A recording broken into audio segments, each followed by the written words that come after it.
Hi everyone, my name is Martin and welcome to another great edition of MP Astro. Now, can you remember this stunning video footage that I did for my last video?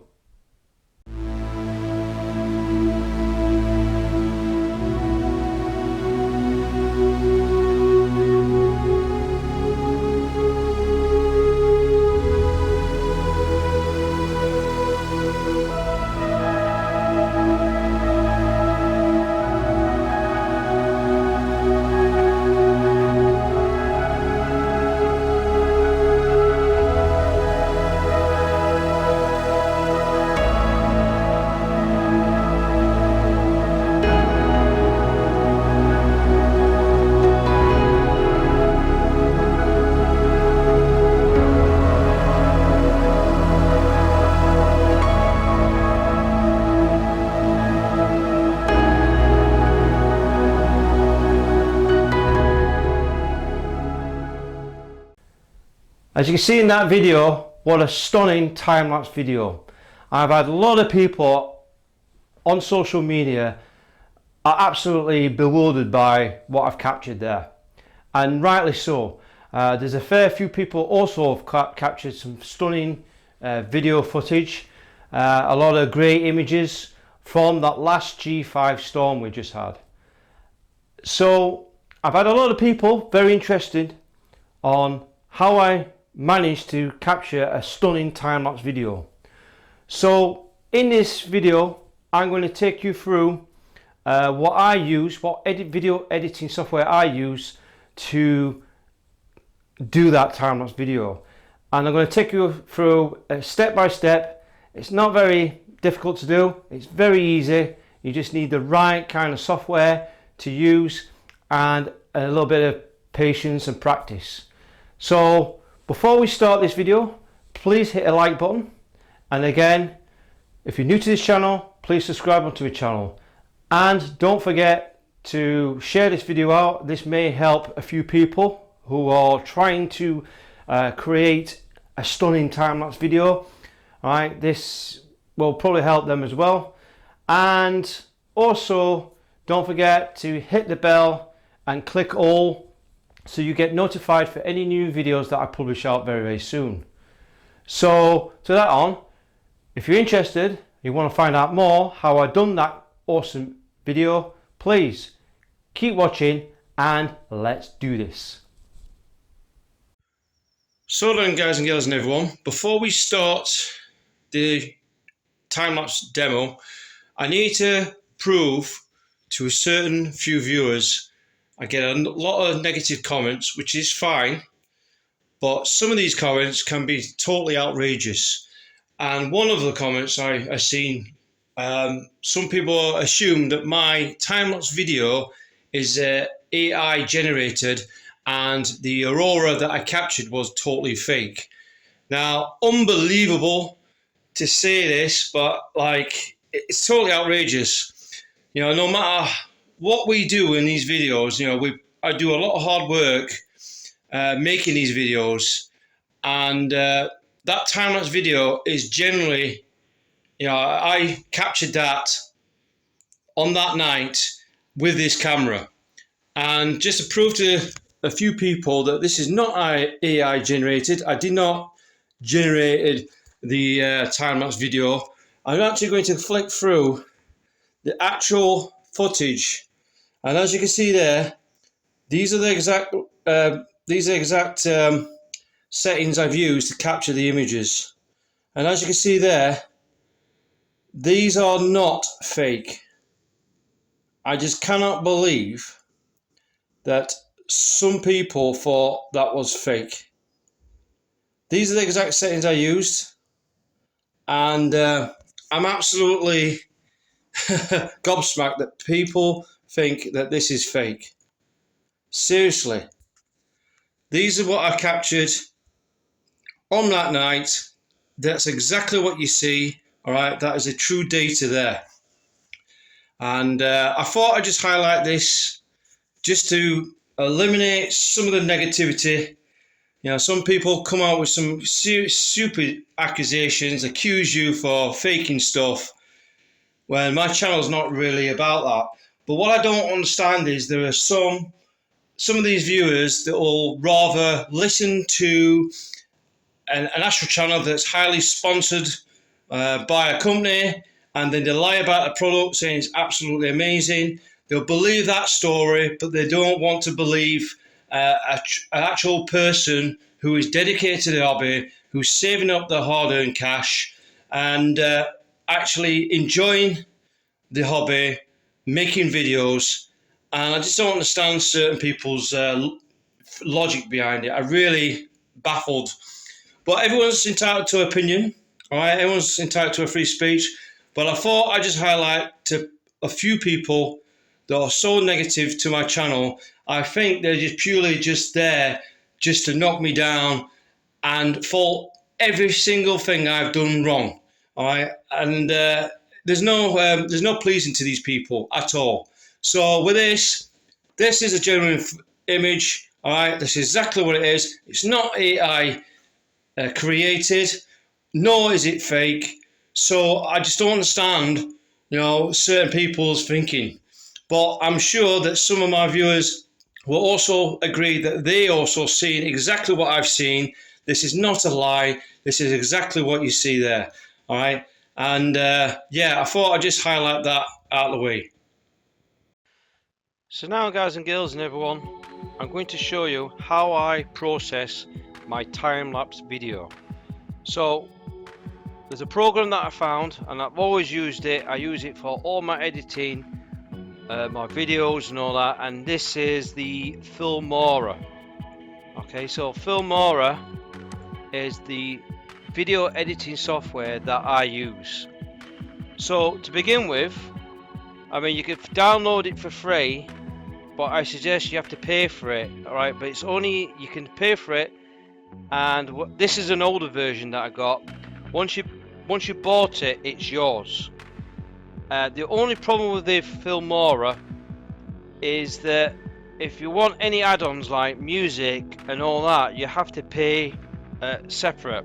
Okay, so every month or so, there are certain things you can pay for like music, filters, elements, extra things like that, the extra goodies. Now you will get some additional effects and stuff like that with it, but any add-ons you have to pay for yourself. All right, so once you bought it, you got to pay for the extra items. Now there are some items you can download for free, which is fine, but they're not very good. But Filmora is a very easy program, video editing program to use. This is the one I use to make my videos. Now I'm going to cancel all of that. What I'm going to do is going to add all my pictures. So what I'm going to do is I'm going to import my media files. So highlight there, and here is the list of all my files of the Aurora. Now as you can see, with all those files there, alright, I've taken hundreds and hundreds. You notice that they're in JPEG format. Now there'll be a few people who will say, well, you should have used RAW files, you get more information and data out of them. Yes, you're completely true about that. You can get more data and more processing to get a much more resolved image. But the problem with Filmora is it does not like RAW files. So if you want to make a time-lapse video, you can use RAW files, but personally, if you use RAW files, it doesn't quite work very well with time-lapse videos. So with time-lapse videos, what I like to do is keep it simple, stick it to JPEG. You can always take RAW files. RAW files tend to be really good for still images. So if you want to take a really decent shot of the Aurora, a RAW file is great for post-processing a single image. But with this, we're just gonna purely just use JPEG format files. Plus, depends on how fast your computer is. If you use raw files, you'll be able to process it quicker. My computer, however, is a bit dated. However, JPEG are just good enough. So what I'm going to do is I'm going to highlight, tick a box, and I'm going to highlight all the files, and these are genuine images that I've taken as I've shown you through the camera. Alright, you're going to go through all that list to the point where it ends. So let me find that one, and it's that one. What I've done is I've clicked, press shift button, so I basically clicked on that image from the top. So I clicked on that image there, and as I clicked it, I then pressed down shift and hold shift key, and I highlighted all those bits there of the images. So now what I'm going to do is I'm going to open it, and Filmora will then process all those images. Okay, so it'll collect all those frames. Now this will take a while, because don't forget I'm also using Filmora to do my screenshot through my PC. So I don't know if this is going to work properly, because also I'm recording and editing at the same time. So it's collecting all those files. Again, depends how quick your computer is, the quicker it processes it through. I noticed the more files you process through will also use more memory.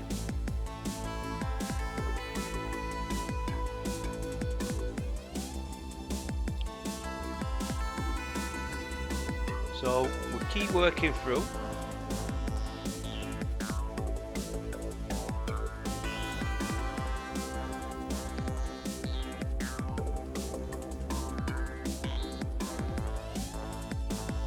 As you can see, my computer is not the greatest, but it's reliable, and that's what counts. Like I said, we've got a lot of files.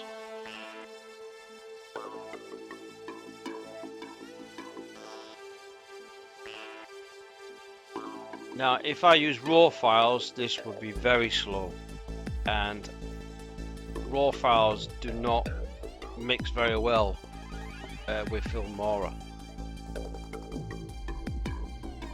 But JPEG format files tend to be very good.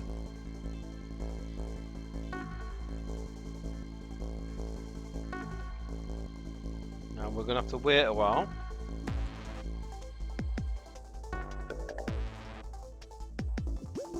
Like I say, I must have taken probably 400, maybe 500 frames.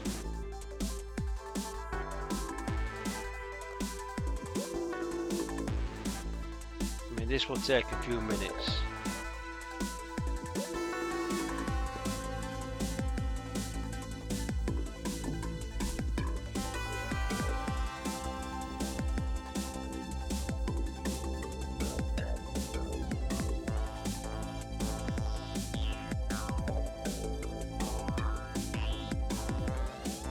Now the newer version of this, now this is quite an old version, this is probably 5 years old, this version, but the newer version may be a little bit quicker than this, but I'm not willing to pay extra money for the newer version because it's going to cost me more money. I like this old version because once you, like you say with Wondershare, once you pay for that item, that software is yours. It's not like Photoshop where you got to pay a subscription fee every month just to use the program. Here, it's like once you bought it, it's yours. So now it's processed all those images. All you do, once it's highlighted all of them in red, you click the left mouse button and you drag this across. This will then transfer the files onto this film reel. Okay, so now there's a lot of files in there, and you'll find that you can't go through each individual frame. So the main problem with that is because you've got to allow the computer to buffer, right? So once it buffers all those frames on that reel, you should be good to go. So again, I've got to wait another 5 minutes or so for those frames to buffer. Okay, so what I tend to do is click on one file and right click it until I start getting something there. So with all those files I clicked, there's a lot of memory here. So it depends how quick your computer is to process and buffer through all those files. Alright, will determine what you can do. Alright, so it takes a while, so you've got to be patient.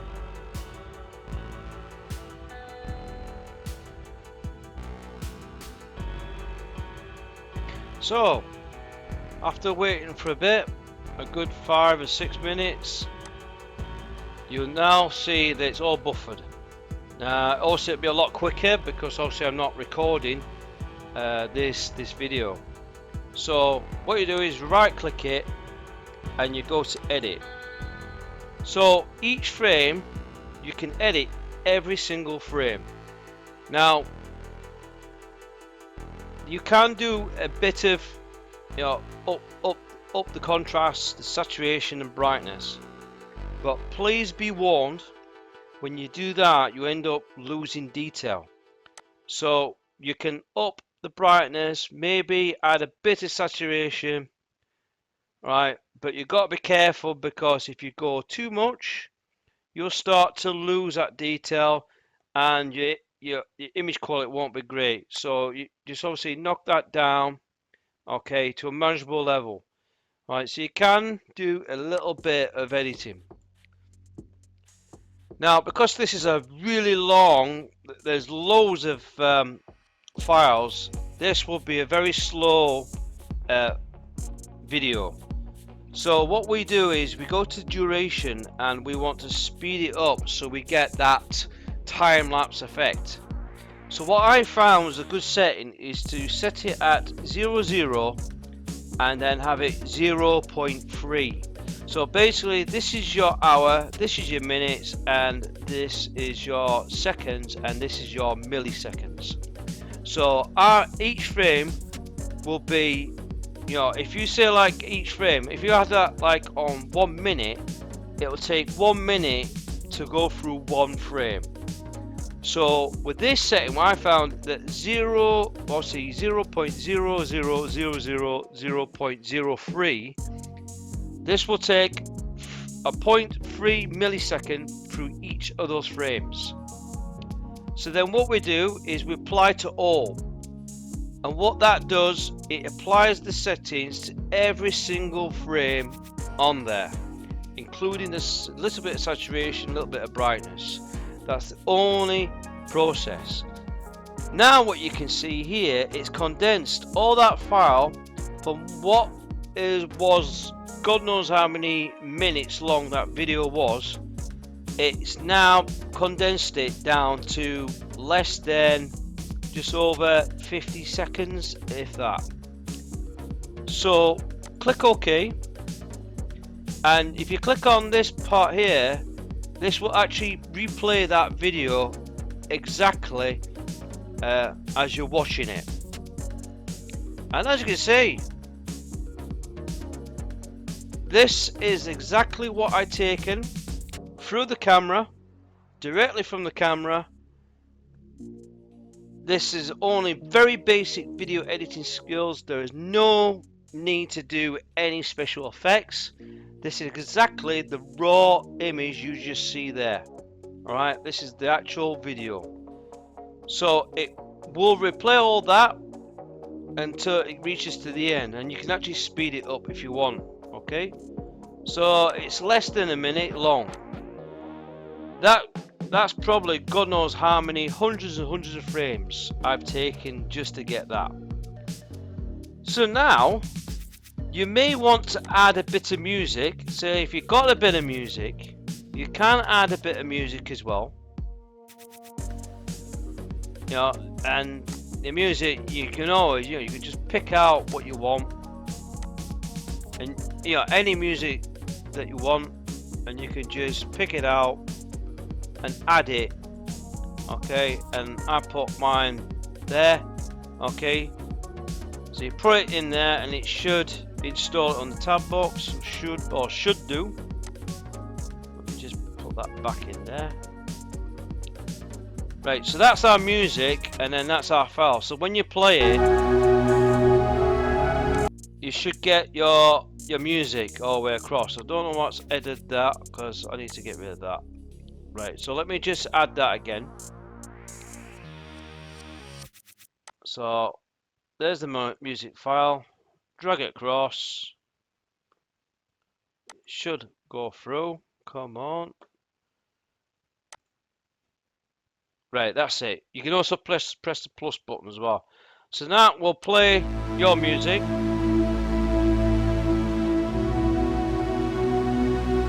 And when you get to a certain point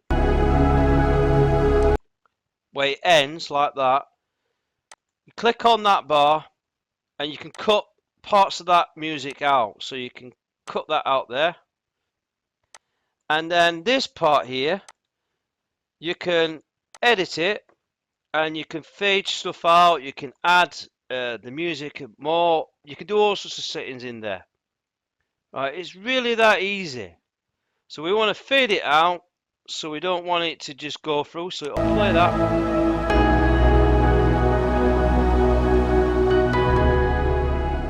So that's now phased it out. Okay, so now your time-lapse video will have the frames set up and with a little bit of music.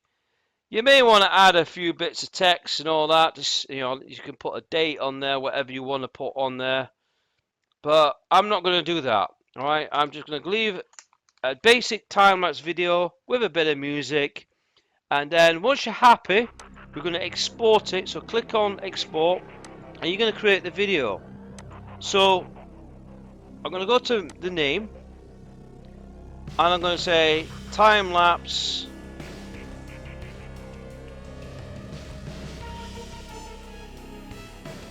video of G5 Storm. Okay, so once you titled it, you then click where it wants to go, so where you want to save the file. It gives you different formats as well. You can also, you know, upload it into YouTube straight away, or any other platforms, or even your phone. And these are your video formats you're allowed to have. I like to keep it MP4 because you can get high definition video. You click on settings. Now I can customize it to run on 4K, but be warned that if you use a high resolution video, if your computer is not a 4K computer, in other words your screen is not 4K, it will not play that video. So I only have a high definition computer screen on my computer. You can select frame rate. The faster the frame rate, the better the quality of the video. But bear in mind that when you do that, you need to up your kilobytes, your bit rate. So if you're putting 60 frames per second, for example, you need to higher the kilobytes. So at least 60,000 or 80,000 is what you want. Okay. So the higher the value, the much more clearer that video will be. Plus, you notice as it goes through each frame, you don't want it to like render between the shots, because also it gets pixelated through the video. So you need a high frame rate, increase the bit rate, You can also adjust your sound quality, how big your sound quality is, and you can select the quality and default it that way. But that's the settings I use to make my time-lapse video. You'll notice when you make a video, I mean this is only a minute long or less than a minute, and it's already 543 mbits long. You know, that's how big that file is. So the higher the settings you go, the more memory that's going to use up from your hard drive. So you could be hitting kilobytes if you went for obviously you'll be hitting gigabytes of data if you run just a basic minute long video. So again, it also depends on your computer. I can process a 4K video out of this, but my laptop or computer will not run it. Okay, so it won't run it. So I always say keep it to high definition, but if you've got a high-end computer, go for 4K and you get an amazing video quality. So once you're happy with that, all you do is you export it, and this will now process your time-lapse video with the music, and it'll take a while, alright, and it'll create that movie for you.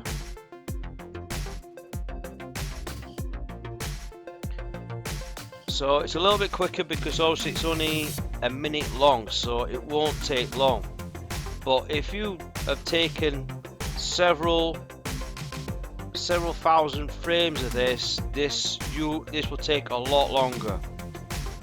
So considering if you're taking, I mean, I think this is 800 frames, and all that 800 frames that I've condensed it into in less than a minute of video. That just shows you how much frames you really need to collect. So if you want to take more a longer video of the aurora itself, you've got to capture a lot more frames. So the more frames you capture, the longer the video will become. So this is pretty much normal, right? So once it's gone through it, we'll have to wait a while. So please be patient, everyone.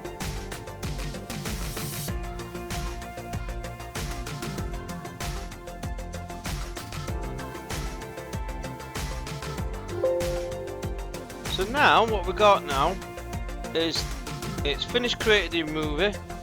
You can close it down.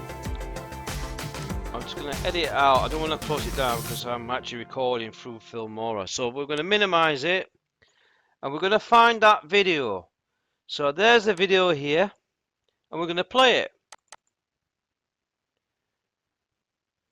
And then what you should have is the completed time-lapse video with the music. And there you go. Wow, look at that. As you can see, guys and girls and everyone, I've just shown you how to use a time-lapse video, and it's so easy to do.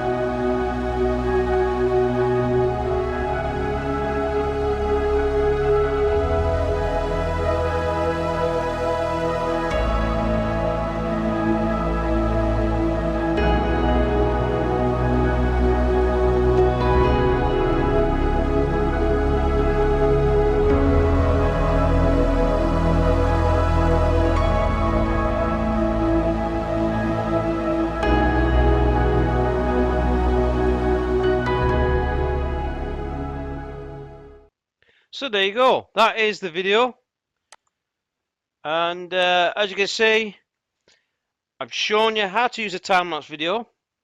Please feel free to use Filmora. It's a really good video editing software package, alright? You can really get some really good time-lapse videos of your aurora.